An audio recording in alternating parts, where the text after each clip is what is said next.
बच्चे के ईमान की आजमाइश मुस्नद अहमद में है। रसूल अल्लाह सल्लल्लाहु अलैहि वसल्लम ने फरमाया कि एक पुराने ज़माने में एक बादशाह था। उसके पास एक जादूगर था। जब जादूगर बूढ़ा हो गया तो उसने बादशाह से कहा, मैं अब बूढ़ा हो गया हूँ और मेरी मौत का वक्त करीब आ गया है। मुझे एक बच्चा दे दो, मैं उसे जादूगरी सिखा दूँ। चुनांचे एक समझदार लड़के को वह तालीम देने लगा। लड़का उसके पास जाता तो रास्ते में एक राहिब संत का घर पड़ता। राहिब इबादत और नसीहत में मशगूल रहता। लड़का वहीं रुककर उसका तरीका इबादत देखता और उसकी बातें सुनता। इस वजह से जादूगर भी उसे डांटता और उसके माता पिता भी, क्योंकि वह दोनों जगह देर से पहुंचता था। एक दिन लड़के ने अपनी शिकायत राहिब के सामने रखी। राहिब ने कहा, अगर जादूगर पूछे कि देर क्यों हुई तो कहना घर वालों ने रोक लिया था, और अगर घर वाले पूछें तो कहना जादूगर ने रोक लिया था। इस तरह समय बीतता गया। लड़का एक तरफ जादूगर से जादू सीखता और दूसरी तरफ अल्लाह का कलाम और उसका दीन। एक दिन उसने देखा कि रास्ते में एक बड़ा खतरनाक सांप पड़ा है जिसने लोगों की आवाजाही बंद कर दी है। लोग परेशान होकर इधर उधर खड़े थे। लड़के ने दिल में सोचा, आज मौका है यह जानने का कि राहिब का दीन अल्लाह को ज्यादा पसंद है या जादूगर का। उसने एक पत्थर उठाया और कहा, ऐ अल्लाह, अगर तेरी नजरों में राहिब का दीन जादूगर की तालीम से ज्यादा पसंदीदा है तो इस जानवर को इस पत्थर से खत्म कर दे ताकि लोग इस मुसीबत से निजात पा जाएं। जैसे ही पत्थर सांप को लगा वह मारा गया और लोगों का आना जाना शुरू हो गया। फिर लड़के ने जाकर यह खबर राहिब को दी। राहिब ने कहा, प्यारे बच्चे, आज के दिन तू मुझसे अफजल हो गया है। अब अल्लाह की तरफ से तेरी आजमाइश होगी। अगर ऐसा हुआ तो लोगों को सच्चाई बता देना, लेकिन सब्र करना। अब उस बच्चे के पास हाजतमंद लोगों की भीड़ लगने लगी। उसके पास आने वाले जन्मजात अंधे, कोढ़ी और हर तरह के बीमार अच्छे होने लगे।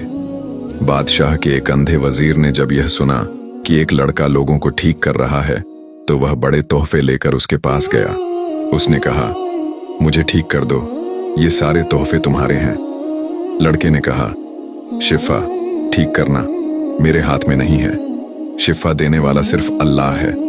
अगर तुम इस पर ईमान लाने का वादा करो तो मैं तुम्हारे लिए दुआ करूंगा। वजीर ने अल्लाह पर ईमान लाने का वादा किया। लड़के ने उसके लिए दुआ की और अल्लाह ने उसे ठीक कर दिया। जब वजीर बादशाह के दरबार में गया और पहले की तरह काम करने लगा तो बादशाह हैरान हो गया। उसने पूछा, तुझे आंखें किसने दी? वजीर ने जवाब दिया, मेरे रब ने। बादशाह ने गुस्से में कहा, क्या मतलब? मैंने तुझे आंखें दी? वजीर ने जवाब दिया, नहीं, मेरा और तेरा रब सिर्फ अल्लाह है। यह सुनकर बादशाह को गुस्सा आया और उसने वजीर को पकड़ लिया। फिर लड़के और राहिब का पता लगाया। उसने सबसे पहले राहिब को बुलाकर कहा, इस्लाम छोड़ दो। राहिब ने इनकार कर दिया तो बादशाह ने उसे आरी से चीर कर टुकड़े टुकड़े कर दिया। फिर उसने लड़के को बुलाया और कहा, अपने दीन से फिर जाओ। लड़के ने इनकार किया। तब बादशाह ने अपने सैनिकों को हुक्म दिया कि उसे पहाड़ की चोटी पर ले जाओ। वहां जाकर भी अगर वह दीन से फिर जाए तो ठीक, वरना उसे चोटी से गिरा देना। सैनिक उसे पहाड़ की चोटी पर ले गए।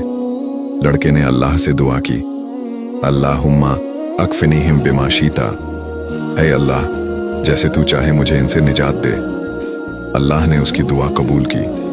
पहाड़ हिला और सारे सैनिक गिरकर मर गए। सिर्फ लड़का बच गया और वापस बादशाह के पास आ गया। बादशाह ने हैरान होकर पूछा, ये क्या हुआ? मेरे सारे सैनिक कहाँ गए? लड़के ने जवाब दिया, मेरे रब ने मुझे बचा लिया, वो सब हलाक हो गए। फिर बादशाह ने दूसरे सैनिकों को हुक्म दिया कि उसे नाव में ले जाकर समंदर के बीच में फेंक दो। जब वे उसे समंदर में फेंकने लगे तो लड़के ने फिर वही दुआ की, अल्लाहुम्मा अकफिनीहिम बिमा शीता, ऐ अल्लाह, जैसे तू चाहे मुझे इनसे निजात दे। तभी समंदर में तूफान उठा और सभी सैनिक डूब गए। सिर्फ लड़का बचा और वापस बादशाह के पास आ गया। लड़के ने कहा, मेरे रब ने मुझे बचा लिया। अब चाहे जितनी कोशिश कर लो, तुम मुझे नहीं मार सकते। अगर तुम मुझे मारना चाहते हो तो एक तरीका है। बादशाह ने पूछा, वो तरीका क्या है? लड़के ने कहा, सभी लोगों को एक मैदान में इकट्ठा करो, फिर मुझे खजूर के तने पर बांध दो, मेरे तीर को मेरी कमान पर चढ़ाओ और बिस्मिल्लाह रब्बी हाज़िल गुलाम, इस लड़के के रब के नाम से कहकर मुझे तीर मारो, तभी मेरी जान जाएगी। बादशाह ने वही किया। उसने तीर चलाया और तीर लड़के की कनपटी पर लगा। लड़के ने अपना हाथ उस जगह पर रखा और उसकी जान निकल गई। लड़के की मौत होते ही चारों तरफ से आवाजें उठने लगीं। हम इस लड़के के रब पर ईमान लाए। यह देखकर बादशाह घबरा गया। उसके दरबारी कहने लगे, हमने इस लड़के को इसलिए मारा था ताकि इसका मजहब न फैले, लेकिन वही हुआ जिससे हम डरते थे। सब लोग मुसलमान हो गए। बादशाह ने कहा, अब ऐसा करो कि शहर के हर मोहल्ले और रास्ते में खंदकें खुदवाओ, उनमें लकड़ियां भरकर आग लगाओ। जो इस दीन को छोड़ दे उसे छोड़ दो, लेकिन जो न छोड़े उसे आग में फेंक दो।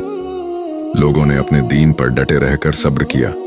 वे अल्लाह के लिए जलने को तैयार हो गए और आग में कूदते गए। एक औरत जिसके गोद में दूध पीता बच्चा था कुछ झिंझकी। तभी अल्लाह ने उस बच्चे को बोलने की ताकत दी। बच्चे ने कहा, अम्मा क्या कर रही हो? तुम हक पर हो, सब्र करो और कूद पड़ो। औरत ने भी हिम्मत की और आग में कूद गई। ऐसे ही दिलचस्प वाकयात के लिए हमारे पेज को फॉलो जरूर कर लें। जज़ाक अल्लाहु खैर।